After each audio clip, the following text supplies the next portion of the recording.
अध्याय बिहार विधानसभा चुनाव से पहले मिले और मिलाने का सिलसिला इस वक्त तेज नजर आता है और इसी कड़ी में केंद्रीय मंत्री चिराग पासवान ने बिहार के मुख्यमंत्री नीतीश कुमार से आज पटना में मुलाकात की है। सीएम आवास पर यह मुलाकात हुई, जिसमें आगामी चुनाव के नजरिए से इस मुलाकात को बेहद अहम और खास माना जा रहा है। इस मुलाकात की तस्वीरें इस वक्त आपके टीवी स्क्रीन पर। मुलाकात के दौरान जमुई से एलजेपीआरवी के सांसद अरुण भारती और मंत्री विजय चौधरी भी यहां तस्वीरों में आपको नजर आ रहे होंगे। मुलाकात पर एलजेपीआरवी सांसद अरुण भारती ने कहा कि मुख्यमंत्री के साथ बिहार के मुद्दों पर बातचीत की गई है। सीएम ने चिराग पासवान को उनके भविष्य के लिए शुभकामनाएं और आशीर्वाद दिया है। तो सीएम नीतीश कुमार के साथ मुलाकात, मुख्यमंत्री से मुलाकात हुई है सर? काफी विषय हैं, उन तमाम बातों को लेकर उनसे चर्चा हुई। मुख्यमंत्री से मुलाकात हुई है सर? काफी विषय हैं, उन तमाम बातों को लेकर उनसे चर्चा हुई। आप लोगों की मुलाकात हुई है मुख्यमंत्री नीतीश कुमार के साथ, क्या कुछ बातचीत हुई? देखिए, चिराग पासवान जी बिहार के विकास को लेकर के लगातार जिस तरह से तत्पर रहे हैं और उसी सिलसिले में बिहार के कुछ मुद्दे थे जिसको लेकर के उन्होंने माननीय मुख्यमंत्री जी से मिले हैं। बड़ी ही प्यार भरी, बड़ी ही आत्मीय मुलाकात रही और इस मुलाकात के बाद आने वाले भविष्य के लिए, आने वाले उनका जो भविष्य है चिराग पासवान जी का, उसके लिए भी उन्होंने मुख्यमंत्री जी से स्नेह और उनका आशीर्वाद लिया है। एक सवाल ये भी चल रहा था कि नेतृत्व पर भी बातचीत होगी, सीएम फेस पर भी बातचीत होगी, तो क्या इन सब मुद्दों पर भी बातचीत हुई है, क्योंकि आप वहाँ मौजूद थे? देखिए, अभी इन बातों को मैं ये कहूँगा कि हम लोग इस पे बात ना करें, क्योंकि आज जो माननीय मुख्यमंत्री जी से मुलाकात हुई है वो बिहार के मुद्दों को लेकर के हुई है और चिराग पासवान जी का आने वाले समय में बिहार में कितना बड़ा उनका दायरा हो सकता है जिम्मेदारी का, इसको लेकर के बात हुई है। और मुख्यमंत्री जी से प्रदेश कार्यकारिणी की आप लोगों की बैठक हुई तो साफ तौर पे आपने कहा कि चिराग पासवान का कद बढ़ा हो, सिर्फ वो दलितों के नेता ना कहे जाए, पार्टी की स्वतंत्र पहचान हो, तो क्या इन मुद्दों को भी याद रखा गया? हम लोगों ने ये कहा कि आने वाले भविष्य में जिस तरह से अब जो यंग नेतृत्व है वो बाहर आगे आए, अपने बड़े नेताओं से, अपने बहुजन के नेताओं से आशीर्वाद ले और आगे आने वाले भविष्य के लिए कैसे उनका दायरा और एक रोल, बड़ा जिम्मेदारी हो सकती है, इस बारे में भी बातचीत हुई। और इन सभी चीज़ों को लेकर के मुख्यमंत्री जी का जो उनका स्नेह रहा चिराग जी के प्रति, और उन्होंने आगे आने वाले भविष्य के लिए भी, उनको जिम्मेदारी के लिए भी उन्होंने उनको बहुत आशीर्वाद दिया है। तो मुलाकात हुई और क्या बात हुई, तो बात का जवाब अरुण भारती की तरफ से दिया जाता है। अरुण भारती कहते हैं कि सिर्फ आशीर्वाद लिया गया है। इस मुलाकात के दौरान सीट शेयरिंग को लेकर बातचीत में नहीं शामिल किया गया, मुख्यमंत्री को लेकर कोई बातचीत नहीं हुई, लेकिन इस बात पर चर्चा जरूर की गई कि चिराग पासवान को दलितों के नेता के तौर पर सिर्फ न देखा जाए, उनका आशीर्वाद जो है वो आशीर्वाद बहुत जरूरी था और इसीलिए इस आशीर्वाद के लिए पहुंचे हुए थे मुलाकात करने चिराग पासवान नीतीश कुमार से पटना में उनके आवास पर। मुलाकात में चिराग और नीतीश की इस मुलाकात पर सियासी जो बयान है वो इस वक्त बेहद तेज नजर आते हैं। सुनिए क्या कुछ कहा है। चिराग पासवान जी की लोक जनशक्ति पार्टी एनडीए की मजबूत स्तंभ है। आने वाले महीने में होने वाले विधानसभा चुनाव को लेकर चिराग पासवान जी की मुख्यमंत्री नीतीश कुमार जी से मुलाकात के स्पष्ट राजनीतिक संकेत हैं एनडीए को प्रचंड बहुमत में लाना। चिराग जी पहले ही कह चुके हैं कि वे पीएम मोदी के हनुमान हैं।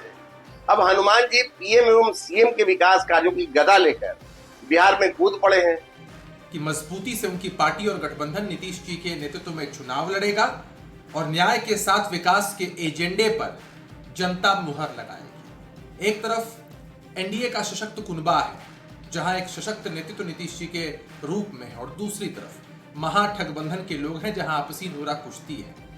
जनता अपनी मुहर नीतीश जी के चेहरे पर ही लगाएगी। एनडीए के बीच सिर्फ फुटबॉल मचा हुआ है। मुख्यमंत्री के कई दावेदार हैं। आदरणीय नीतीश कुमार जी को बीजेपी कुर्सी से बेदखल करना चाहती है। श्री चिराग पासवान जी की पार्टी ने कल पोस्टर लगाया कि श्री चिराग पासवान जी मुख्यमंत्री। तो इतनी बेरोजगारी बिहार में बढ़ी है, इतना पलायन हुआ है, इतना करप्शन हुआ है और दलितों पे अत्याचार हो रहा है। इस विषय पर आखिर मुख्यमंत्री से क्यों नहीं बात की? साझेदार हैं तो हिस्सेदारी तो मिलेगी ही, लेकिन कितनी मिलेगी? चाचा कहीं फिर भतीजा को पुरानी हालात में न ला दे। तो बिहार में विधानसभा चुनाव से पहले आरजेडी में बड़ा खेला हो चुका है। पार्टी के मुख्य प्रवक्ता शक्ति सिंह यादव ने संकेत इसके दिए कि प्रदेश अध्यक्ष के पद से जगदानंद सिंह की विदाई होगी और 21 जून की वो तारीख है जब आरजेडी के नए प्रदेश अध्यक्ष के पद पर मोहर लगाई जाएगी। शक्ति सिंह यादव ने कहा कि 5 जुलाई को पार्टी के नए राष्ट्रीय अध्यक्ष का भी चुनाव होगा। न्यूज 18 से खास बातचीत में शक्ति यादव ने कहा कि आरजेडी में प्रदेश अध्यक्ष की कमान उसे ही मिलेगी जो पार्टी के सिद्धांतों को मजबूती के साथ आगे लेकर जाएगा। आरजेडी में ये बड़ा उलटफेर इस वक्त आने वाले दिनों में आपको नजर आएगा और इसलिए कहा जा रहा है कि आरजेडी के अंदर ही कोई बड़ा खेला तो नहीं हो गया। जगदानंद सिंह जिन्हें ये कहा जा रहा था कि इनके तजुर्बे का अनुभव का फायदा पार्टी को मिलेगा, अब वही तजुर्बा और अनुभव जो है इस वक्त बताया जा रहा है कि बदला जाएगा। हालांकि वो नाम कौन से होंगे इस पर अभी संशय जरूर बरकरार है। प्रदेश अध्यक्ष के पद से इनकी विदाई जरूर होगी जगदानंद सिंह की, जिसके संकेत खुद शक्ति सिंह यादव ने दिए। मुख्य प्रवक्ता हैं ये आरजेडी के और उन्होंने कहा कि अब ये बदलाव जो है वो आने वाले वक्त में 21 जून को आपको दिख जाएगा। 5 जुलाई को आरजेडी के नए अध्यक्ष का ऐलान होगा। यह है कि बिना सिद्धांत के तो आरजेडी चलेगी नहीं और प्रदेश अध्यक्ष जो है काफ़ी दिनों से आपके नाराज हैं, तो क्या नए प्रदेश अध्यक्ष का चयन जल्द हो जाएगा या जगदानंद सिंह की उपस्थिति आने वाले दिनों में प्रदेश कार्यालय में होगी? देखिए, बिहार में संगठन चुनाव राष्ट्रीय दल का हो रहा है। 21 जून तक नए प्रदेश अध्यक्ष का चुनाव 20 तारीख, 5 जुलाई को राष्ट्रीय अध्यक्ष का चुनाव, 24 जून को राष्ट्रीय परिषद के अंतिम सूची की प्रकाशन की जाएगी। उसके पहले जिला, प्रखंड, पंचायत और बूथ स्तर पर चुनाव हो जाएगा। राष्ट्रीय जनता दल तेजस्वी जी के नेतृत्व में, लालू जी के मार्गदर्शन में 1 करोड़ का लक्ष्य रखा था, लेकिन 1 करोड़ से अधिक 1 करोड़ 7 लाख लगभग सदस्य बनाए गए। एक बड़ी छलांग है, एक बड़ी लकीर है तेजस्वी जी के नेतृत्व में। नए प्रदेश अध्यक्ष मिलेंगे। जगदा बाबू समाजवादी नेता है और उनके कामों को नज़रअंदाज नहीं किया जा सकता है। उम्र के इस पड़ाव पर हैं, अस्वस्थ हैं, लगातार दिल्ली में उनकी इलाज चल रही है, हर कोई अवगत है।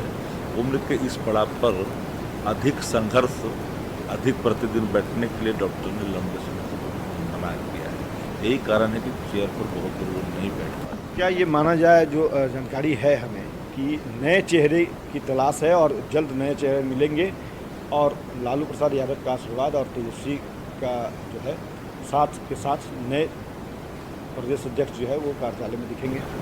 देखिए, जो भी नए प्रदेश अध्यक्ष बनेंगे 21 जून को घोषित हो जाएगा और वो ऐसा पद है जो जन समस्या, जन सरोकार, जन भावना और कार्यकर्ताओं की भावना सबका ख्याल कर करके आगे बढ़ाया जाता है। तो नया तलाश क्या है, इसको मानेंगे वो तेजस्वी जी के नेतृत्व के साथ साथ नीतियों को, राष्ट्रीय जनता दल का जो नीति है, सामाजिक न्याय, धर्मनिरपेक्षता, गांव, किसान, मजदूर, आर्थिक न्याय, सभी सवाल को लेकर के आगे बढ़ेंगे। चलिए, तो 21 जून को नया प्रदेश अध्यक्ष मिल जाएगा और उसके साथ ही चुनाव जो है मजबूती से आरजेडी लड़ेगी, ये कहना शक्ति यादव का। अमित कुमार, न्यूज 18 पटना।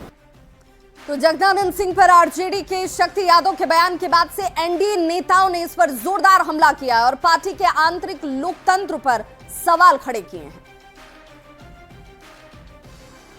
बाबू की विदाई तो तय ही थी। राजद समाज के कुछ वर्गों को एक्सेप्ट कर ही नहीं सकता है। जीवन भर रघुवंश बाबू ने राजद और राजद की लीडरशिप के लिए तन, मन, धन तीनों न्यौछावर किया और अंत समय में राष्ट्रीय जनता दल और राष्ट्रीय जनता दल का प्रथम परिवार, लालू जी, उनके युवराज, अंत समय में रघुवंश बाबू को 1 लोटा पानी भी देना इन लोगों ने मुनासिब नहीं समझा। ये तो है राजद की सच्चाई। राष्ट्रीय जनता दल के द्वारा आगामी 21 जून को वर्तमान प्रदेश अध्यक्ष माननीय जगदानंद सिंह जी को हटाकर किन्हीं और को प्रदेश अध्यक्ष बनाया जाएगा और उन्हें हटाने का आधार क्या दिया जा रहा है कि वो उम्र दराज हो गए हैं, बीमार रहते हैं, जबकि राजद के राष्ट्रीय अध्यक्ष आदरणीय लालू प्रसाद जी उनसे ज्यादा बीमार रहते हैं और उम्र दराज भी हो गए हैं। तो उन्हें क्यों नहीं हटाया जा रहा है? ये दोहरा मापदंड क्यों भाई तेजस्वी जी? तो विधानसभा चुनाव से पहले एक बार फिर से नीतीश कुमार ने बिहार के लोगों को एक बड़ी सौगात दी है। पटना के कृषि भवन में आयोजित कार्यक्रम में सीएम नीतीश कुमार ने यहां पर कई लोगों को नियुक्ति पत्र दिया। साथ ही इस मौके पर कई योजनाओं का शिलान्यास और उद्घाटन भी किया गया। सीएम ने कई योजनाओं को हरी झंडी दिखाकर रवाना किया। सीएम नीतीश कुमार के साथ डिप्टी सीएम विजय सिन्हा और मंत्री जयंत राज भी यहां इस दौरान मौजूद रहे। दो तस्वीरों में आप देख सकते हैं किस तरीके से हरी झंडी दिखाकर यहां से जिन योजनाओं का सीधे सरोकार आम जनता से, आम लोगों के हितों से है, उसे रवाना किया जाता है। और नियुक्ति पत्र मिलने के बाद चेहरे पर जो खुशी है, जो तेज है, वो साफ तौर पर दिखाता है कि सरकार जो है अब युवाओं के हाथों में जिस तरीके से रोजगार थमाकर उनके लिए सिर्फ नहीं बल्कि बिहार के विकास को एक रफ्तार देने की कोशिश में इस वक्त जुटी हुई है। ऐतिहासिक दिन है। कृषि उद्यान पदाधिकारी के नियुक्ति का पत्र माननीय मुख्यमंत्री के कर कमलों से वितरण किया गया और आज जो एक कृषि ऐप जिसमें केंद्र राज्य सरकार की तमाम योजनाएं, जिसके अंदर उसका लाभ उठाने का पूरा विवरण और डिटेल हिंदी में सभी लोगों को उपलब्ध कराया गया है। लगभग 5 लाख से ज़्यादा अभी सिर्फ जारी हुआ है और 5 लाख से ज़्यादा लोग उससे जुड़ चुके हैं।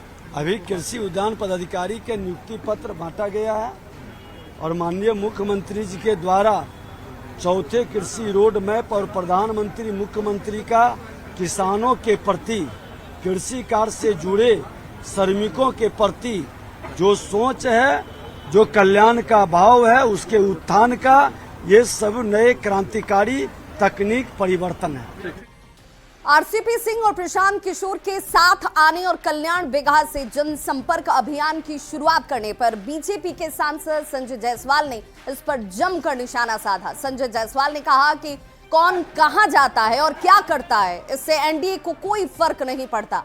नीतीश कुमार के नेतृत्व में बिहार में जो विकास का काम हुआ है, जनता को सब पता है। एनडीए अपने कार्यों के बदौलत पूरे बिहार की जनता का विश्वास जीती हुई है और कौन क्या करते हैं, कौन कहां जाते हैं, इससे किसी को कोई अंतर नहीं पड़ता है। जिस प्रकार का विकास माननीय नीतीश कुमार जी के नेतृत्व में बिहार में हुआ है, जिस तरह से 7,000 रुपये महज बिहार के प्रति व्यक्ति की आय थी, जो आज बढ़ करके 67,000 रुपये हो गई है।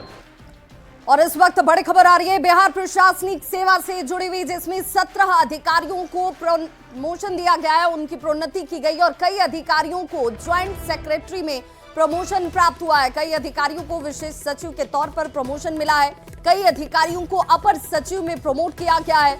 और ये बड़ी खबर इस वक्त बिहार के गलियारे से आती हुई, जहां पर कई अधिकारी अपर सचिव बनाए गए हैं तो कई अधिकारियों को विशेष सचिव के तौर पर प्रमोशन प्राप्त हुआ है। बीएस के 17 अधिकारियों को ये प्रमोशन दिया गया है। तो ज्वाइंट सेक्रेटरी और विशेष सचिव बनाए गए हैं कई ऐसे अधिकारी। 17 अधिकारियों की सूची इस वक्त सामने है, जिनके लिए ये विशेष अवसर भी, क्योंकि उन्हें अपने कार्य की उत्कृष्टता के लिए, अपने विभाग में बेहतर प्रदर्शन के लिए ये प्रमोशंस दिए गए हैं। और बड़ी खबर दानापुर से, जहां पर पुलिस ने एक ऐसे देवर और भाभी की जोड़ी को गिरफ्तार किया जो तेलंगाना में करीब 4,000 करोड़ की ठगी अब तक कर चुके हैं और काफी समय से ये शख्स फरार चल रहे थे। तेलंगाना की सीआईडी पुलिस ने दानापुर पुलिस से संपर्क स्थापित किया और फिर विजयनगर मोहल्ले में दबिश देकर दोनों को गिरफ्तार किया गया। ये लोग यहाँ काफी वक्त से छिपकर रह रहे थे। गिरफ्तार देवर और भाभी आरा के रहने वाले हैं। गिरफ्तारी के बाद तेलंगाना पुलिस दोनों को रिमांड पर अपने साथ हैदराबाद लेकर गई है। तथा दानापुर थाना के सहयोग से उस कांड के अभियुक्त सुषमा राज एवं रविंद्र प्रसाद सिंह को गिरफ्तार किया गया है तथा उनके पास से लगभग 8 लाख रुपया कैश, 6 पासपोर्ट, विभिन्न कंपनियों के 10 मोबाइल, विभिन्न बैंकों के क्रेडिट कार्ड एवं अन्य सामान बरामद किए गए हैं तथा उन्हें दोनों गिरफ्तार अभियुक्तों को पुलिस रिमांड लेते हुए हैदराबाद पुलिस अपने साथ अग्रिम कार्रवाई हेतु ले गई है। और गया जी से बड़ी खबर, जहां पर अपराधी का एनकाउंटर किया गया है। डबल मर्डर मामले में यह एनकाउंटर किया गया है, जिसमें अपराधी के पैर में पुलिस ने गोली मारी। पिस्टल और कारतूस की बरामदगी भी इस अपराधी के पास से की गई है। टनकुप्पा के तेल बिघा के पास एनकाउंटर किया गया और इस अपराधी के पैरों में गोली मारी गई। 2 दिन पहले दोहरे हत्याकांड का ये शख्स आरोपी है, जिसकी गिरफ्तारी के लिए लगातार कार्रवाई की जा रही थी। 2 तस्वीरों के जरिए इस वक्त आप देख सकते हैं। पहली तस्वीर जिसमें इस शख्स को पकड़ा गया है और बताया जा रहा है कि डबल हत्याकांड के मामले में ये मुख्य आरोपी था। इसकी गिरफ्तारी के लिए लगातार पुलिस की तरफ से दबिश दी जा रही थी। पिता पुत्र की हत्या की गई थी और इसी मामले में अब ये शख्स पुलिस की गिरफ्त में।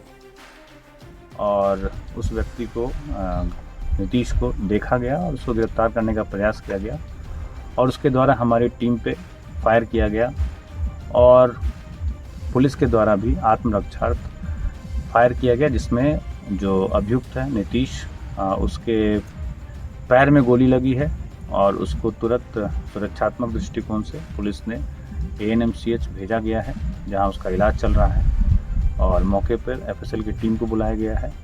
और मधुबनी से इस वक्त बड़ी खबर आ रही है, जहां सरकारी राइफल की ही चोरी हो गई। इस चोरी की घटना के बाद से हड़कंप मचा हुआ है। होमगार्ड के राइफल की चोरी हुई है। खुटौना थाना के खुटौना अंचल का ये मामला, जहां पर सरकारी राइफल ही चोर चोरी कर फरार हो जाते हैं। मधुबनी से ये बड़ी खबर, तस्वीर आपके सामने। अब इस चोरी के बाद से हड़कंप विभाग में जरूर मच गया है। होमगार्ड के राइफल की चोरी आखिर कैसे हो गई, किस तरीके से सतर्कता रखी जाती है कि राइफल ही चोर चोरी कर लेकर चले जाते हैं, और इस वक्त ये विभाग के लिए भी परेशानी का सबब। बड़ी खबर सासाराम से, जहां एक युवक की हत्या के बाद नाराज लोगों ने पुलिस की टीम पर ही पथराव कर दिया, जिसमें डालमिया नगर थानाध्यक्ष सुशांत कुमार मंडल सहित कई जवान चोटिल हुए हैं। घटना नगर थाना क्षेत्र के सागर मोहल्ले की है। युवक शहबाज आलम की हत्या की गई और इस मामले में जब पुलिस ने कार्रवाई की और इस कार्रवाई के दौरान ही नाराज भीड़ की तरफ से पुलिस टीम पर ही पथराव शुरू कर दिया जाता है। जवाबी कार्रवाई में पुलिस ने 6 से ज्यादा लोगों को हिरासत में लिया है और रोहतास के SP रोशन कुमार खुद घटनास्थल पर मौजूद हैं। हालात को पूरी तरह से नियंत्रण में बताया जा रहा है। चोट लगी है सर। आए पुलिस वाले आए थे, उनको चोट लगा हुआ था, जिसका इलाज यहाँ पे किया गया है। जी जी, उनका इलाज किया गया है, स्टिच दिया गया है और बाकी सारा जो ट्रीटमेंट है ठीक है। चोट लगी है। क्या नाम है सर उनका? सुशांत कुमार। चोट कहाँ पे लगी है सर? चेहरे पे लगा है, चेहरे पे लगा है। लेकिन सब ले जाने के क्रम में वो यहीं के आसपास कुछ असामाजिक तत्व द्वारा पुलिस से उलझने की कोशिश की गई, जिनके विरुद्ध त्वरित कार्रवाई करते हुए, चूँकि पर्याप्त संख्या में बल थे और सभी बॉडी प्रोटेक्ट हेलमेट और से सुसज्जित थे, इसलिए किसी को कोई ऐसा कुछ चोट नहीं आया। एक व्यक्ति को हल्की चोट लगी है, बाकी ऐसी कोई दिक्कत नहीं है। पुलिस बल की प्रतिनियुक्ति और मजिस्ट्रेट की प्रतिनियुक्ति की गई है, निरोधात्मक कार्रवाई की जा रही है। और बड़ी खबर दानापुर से आ रही है, जहां फुलवारी शरीफ में दिन दहाड़े हत्या को अंजाम दिया गया। अनवर आलम की गोली मारकर हत्या की गई है। जमीन विवाद इस वजह बताई जा रही है। इस हत्या के बाद से हालांकि पुलिस की तफ्तीश शुरू हो चुकी है। AIMIM के नेता बताया जा रहा है ये शख्स, और इमारते शरिया के पास हत्या को अंजाम दिया गया। युवक को मारकर गोली, यहां से अपराधी फरार हो जाते हैं। 5 गोलियां मारी गई। हत्याकांड का CCTV फुटेज जो है वो अब सामने आ चुका है। 2 तस्वीरें, और पहली तस्वीर में रोते बिलखते परिजन आपको दिख रहे होंगे, वहीं दूसरी तस्वीर देखिए किस तरीके से अपराधियों ने इस घटना को अंजाम दिया। जो सुरक्षा के दृष्टिकोण से CCTV कैमरे लगाए गए हैं, उन कैमरों में देखिए ये घटना कैद होती है, जिसमें आपको एक शख्स दिख रहा होगा। सड़क पर अफरा तफरी का माहौल है। जो राहगीर हैं वो भी सकते में हैं कि आखिर ये हो क्या रहा है। हत्याकांड का CCTV फुटेज आने के बाद पुलिस की तरफ से अब कार्रवाई शुरू की गई है। तो तस्वीरों के जरिए आप समझ सकते हैं अपराधी किस तरीके से खुलेआम, जिस वक्त देखिए सड़क पर आवाजाही आपको राहगीरों की भी नजर आ रही होगी, और उसी दौरान ऑटो में सवार शख्स को अपराधी निशाना बनाते हैं। अफरा तफरी का माहौल। बाइक पर आपको 2 शख्स नजर आ रहे होंगे। एक शख्स देखिए यहाँ पर सड़क पर आपको भागता हुआ भी दिख रहा होगा, और राहगीर जो थे वो कुछ समझ पाते उससे पहले घटना को अपराधियों ने अंजाम दिया। अनवर आलम की गोली मारकर हत्या कर अपराधी फरार हो गए। संवाददाता अमरजीत हमारे साथ इस वक्त ज्यादा जानकारी के साथ ऑनलाइन पर जुड़ गया। अमरजीत, इस घटना के पीछे वजह भी और अपराधियों की गिरफ्तारी को लेकर क्या कार्रवाई? जी देखिए, फिलहाल अभी एम्स में बॉडी है और पोस्टमार्टम होने के बाद आगे की पुलिस कार्रवाई करेगी। लेकिन फिलहाल पुलिस जो है CCTV खंगाल रही है, जिसमें गोली मारने वाले लोगों का जो है पहचान कर लिया गया है। साथ ही जो है बुलेट से ये लोग सवार होकर के आए थे, जिसमें एक युवक जो दाढ़ी लगाए हुए था वो नकाब पोष भी नहीं था और खुलेआम गोली मारता हुआ वो निकल गया। दूसरा हेलमेट पहने हुए था और गोली बीच सड़क पे मारी गई है। इमारत शरिया इमारत शरिया है उसके ठीक गेट के सामने जो है इस घटना को अंजाम दिया गया है दिन दहाड़े, या कहें तो फुलवारी शरीफ थाने से आधे किलोमीटर की दूरी का ये अंतर है जहां पर गोली मारी गई है। ये मामला जो है इस मामले में जब परिजनों से बात की गई तो परिजनों ने इस मामले में एएमआई के नेता हैं उनका भी नाम ले रहे हैं और इसके अलावा जो है 4-5 लोगों का नाम लिया जा रहा है और इन लोगों पर पुलिस अब आगे क्या कार्रवाई करती है ये अभी देखने वाली बात होगी। लेकिन फिलहाल जो है पुलिस अभी सीसीटीवी ही खंगाल रही है। बहुत बहुत शुक्रिया अमरजीत इस तमाम जानकारी के लिए। मार दिया हमको बर्बाद कर दिया। अल्लाह तो उसको मत छोड़ना। अल्लाह दुनिया में न्याय नहीं है। अल्लाह क्या आज क्या हुआ था? कुछ नहीं हुआ, घर से बाहर आ रहे थे, रोसा जा रहे थे, पीछे से कोई गोली मार दिया। असफर खान था, डब्लू, अर्शियाला फरीदी, सद्दाम, तनवीर, गोल्डन और लोग हैं, समझा, तमाम लोग हैं इसमें, नूरी नौशाबा सब ये है इन्वॉल्व है इसमें, समझा। कितने लोग थे गोली मारने में? लगभग 5-6 लोग होंगे। खबर औरंगाबाद से, जहां आधे घंटे की बारिश में ही शहर पानी पानी हो गया। जल जमाव की हालत ऐसी कि नगर परिषद के तमाम दावों की पोल खुलती हुई नजर आई। एक्सक्लूसिव तस्वीरें इस वक्त आपके टीवी स्क्रीन पर भी। नगर परिषद के दावों की पोल कैसे खुल रही है, इन तस्वीरों को देखकर आपको भी समझ में आएगा। सदर अस्पताल जहां पर देखिए पानी किस तरह से प्रवेश कर चुका है और जो सीटी स्कैन सेंटर है, टीबी वार्ड है, यहाँ दूर दूर तक पानी ही पानी और सड़कों पर तो जैसे नदी बह रही हो। दूसरे कमरे तालाब से में तब्दील नजर आ रहे थे और सिटी स्कैन सेंटर वाले बिल्डिंग में घुटने भर पानी जैसे निकालते हुए कर्मी आपको दिख रहे होंगे इन तस्वीरों में भी। निकासी की कोई व्यवस्था ही नहीं है। मरीज यहाँ बेहद परेशान नजर आए। स्टाफ से लेकर मरीजों की परेशानी इस वक्त बढ़ी हुई है। सिटी स्कैन मशीन खराब होने की आशंका तक जाहिर की जा रही है, जो करोड़ों की कीमत होती है, और रख रखाव पर भी सवाल और नगर निगम के तमाम दावे भी एक बार फिर से उजागर हो गए। हमारे सदर हॉस्पिटल के जो भी माननीय हैं, इस बिल्डिंग के पानी से बचाने के लिए अभी तक कोई कदम नहीं उठाया गया है, जिससे हमारे करोड़ों की सिटी स्कैन आज के पानी में डूब चुका है और हमारा मशीन खराब होने की संभावना है। तो इस बुलेटिन